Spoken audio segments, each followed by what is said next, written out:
దేవుని సముఖమునందు ఉండు గాబ్రియేలన దేవదూతను. ప్రభువు నీకు తోడయ్యున్నాడు.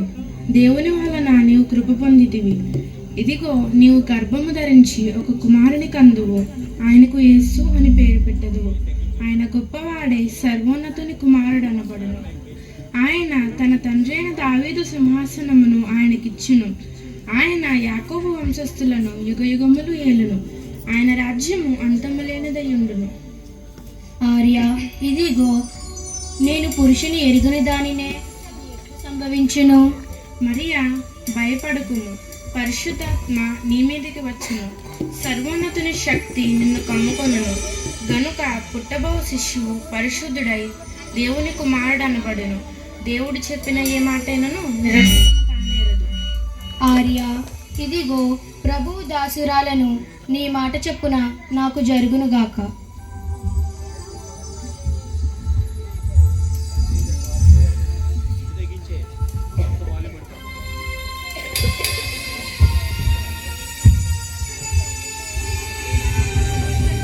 తనకు భారీగా ప్రదానము చేయబడిన మరియా గర్భవతి అయి ఉన్నదని యోసేపు తెలుసుకొని ఎంతో కలత చెంది వేదనతో ఇట్లు ఆలోచించుచున్నాడు.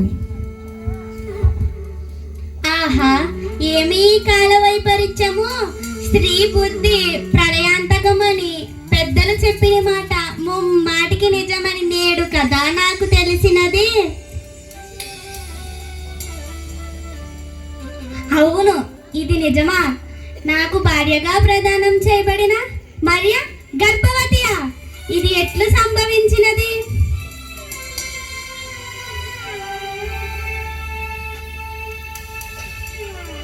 గర్భవతి అయిన మరియను ఎట్లు స్వీకరించను? అవును, ఆమెను రహస్యంగా విడనాడుటే మంచిది. లేకున్నా సంఘములో అవమానం పొందవలసి వచ్చేదను. అవును, ఆమెను విడనాడుటే మంచిది. నిద్ర వచ్చుచున్నది, కాసేపు విశ్రమించదను.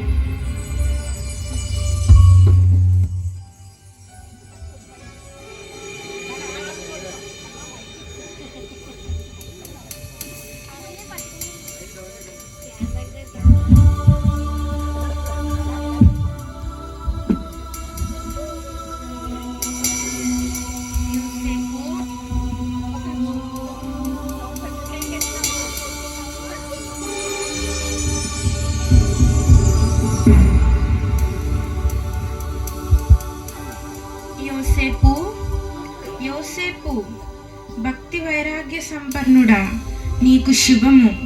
అర్థములేని కలతలతో నీ మనస్సును అల్లకల్లోలం చేసుకొనదవేళ. మరియా మామూలు స్త్రీ కాదు సుమా. ఆమె దైవవరమున భూమికి అవతరించిన పరమపావు. ఆమె గర్భము ధరించి ఒక కుమారుని కన్నును. తన ప్రజలను వారి పాపముల నుండి ఆయనే రక్షించును. గనుక ఆయనకు యేసు అని పేరు పెట్టుము. నీవు వెంటనే వెళ్ళి భార్యను నీ మరియగా స్వీకరించి నీ ఇంట చేర్చుకొను.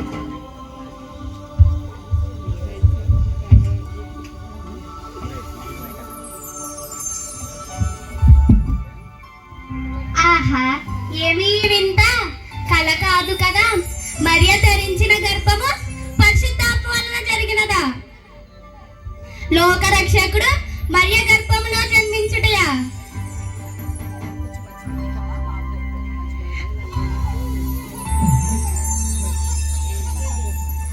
ఆయనకు యేసు అని పేరు పెట్టబడునా? పరమ తండ్రి, అజ్ఞానముతో నీ కార్యములు గ్రహింపలేక మరియను అవమానింపనని తలంచి తిని. నన్ను క్షమించు తండ్రి. నేడే మరియను నా భార్యగా స్వీకరించి నా ఇంట చేర్చుకొందును. ఆమేన్.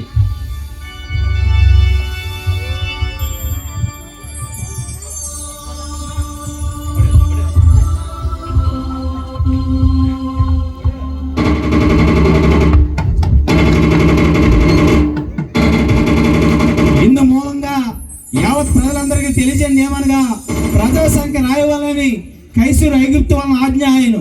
కనుక ప్రజలందరూ తమ పట్టణములకు వెళ్ళి ప్రజా సంఖ్య రాయించుకోవాలని తెలియజేయండి ఏమనగా, ఓహో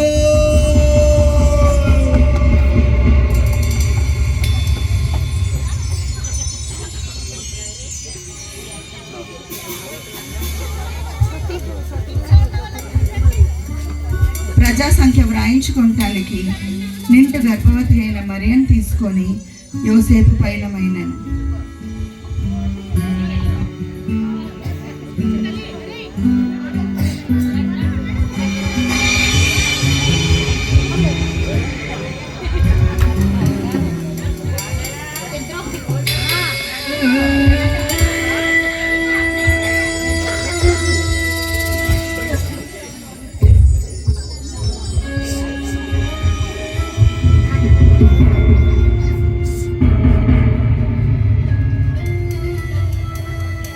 ఎవరమ్మా మీరు? అయ్యా, నా భార్య నిండు చూలాలు. మీ ఇంట్లో కొంచెం స్థలం ఉంటే ఇవ్వగలరా? అయ్యో అయ్యా, మా ఇంటి నిండా చుట్టాలతో నిండిపోయింది, నన్ను క్షమించండి అయ్యా.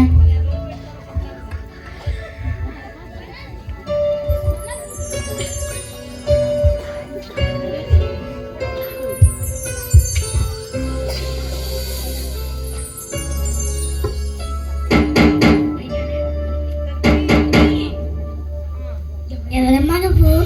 అయ్యా, నా భార్య నిండు చూలాలు. మీ ఇంట్లో కొంచెం స్థలం ఉంటే ఇవ్వగలరా? అయ్యో, మా ఇల్లంతా చుట్టాలతో నిండిపోయింది. ఆ దూరంలో పశువు పాకండి, రాత్రికి అక్కడ ఉండవచ్చు. వందనాలయ్యా.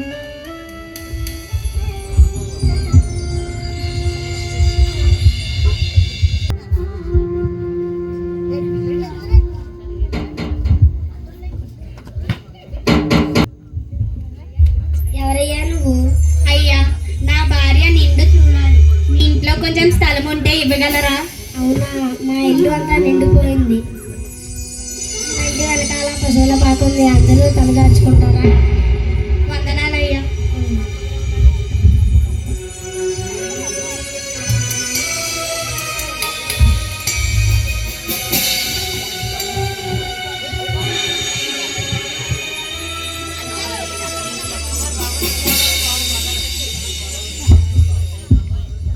ఆ దేశములో కొందరు గొర్రెల కాపరులు రాత్రివేళ తమ మందను కాచుకొనుచుండగా దేవుని దూత సైన్యము ఆకాశములో వారికి ప్రత్యక్షమై వారి యొద్దకు వచ్చి నిలిచెను.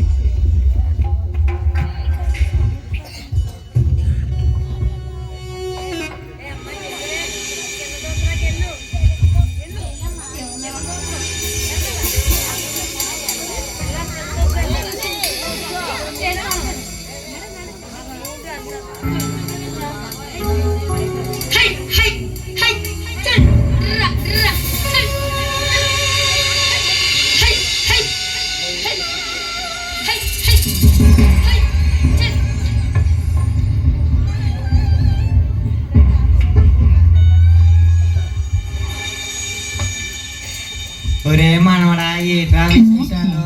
నువ్వే చెప్పాలి తాత. ఏముంది తాత? ఈ చలికాలంలో వానలేట్రా? ఏమో తాత.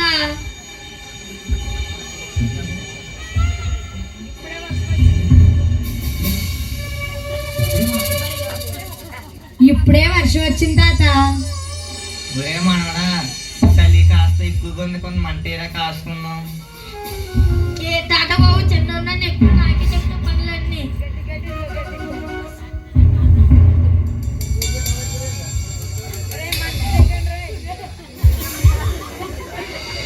కాసుకో తాత, ఇదిగో తాత కాసుకో.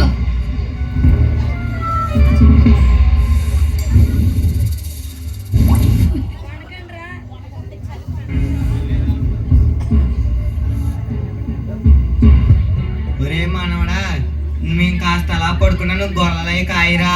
సరే తాత.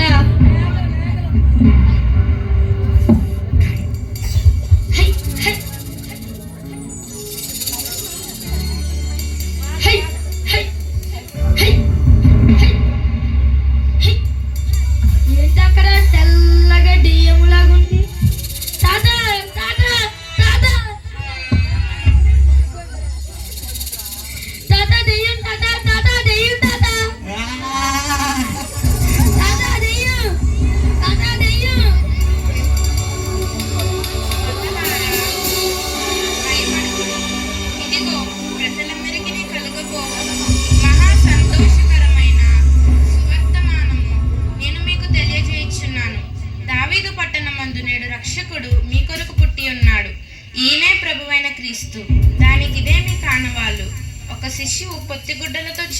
రండి, ఒక తొట్టెలో పండుకొని ఉండటం మీరు చూచెదరు.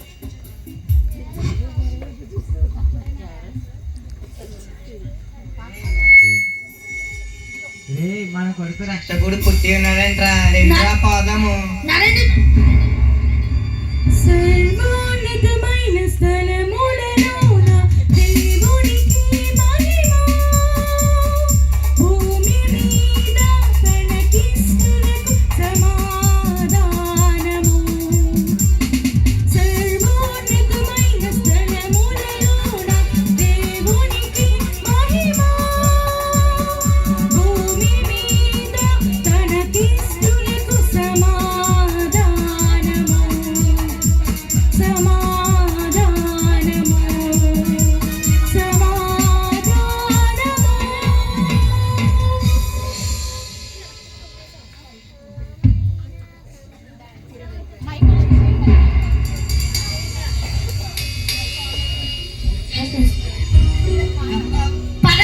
పరండి, మన కొరకు రక్షకుడు పుట్టి ఉన్నాడంట. పదండి.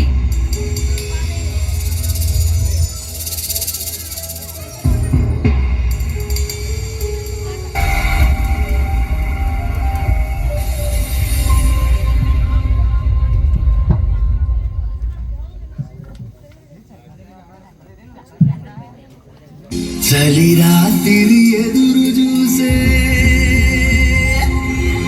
తూరుపేమో చుక్క చూపే,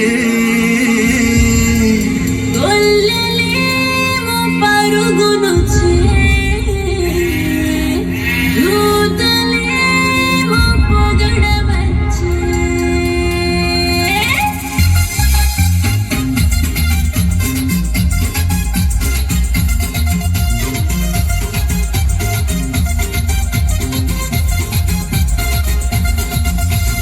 చలి రాత్రి ఎదురు చూసే తూరుపేమో చుక్క చూపే, గొల్లలేమో పరుగునొచ్చే, దూతలేమో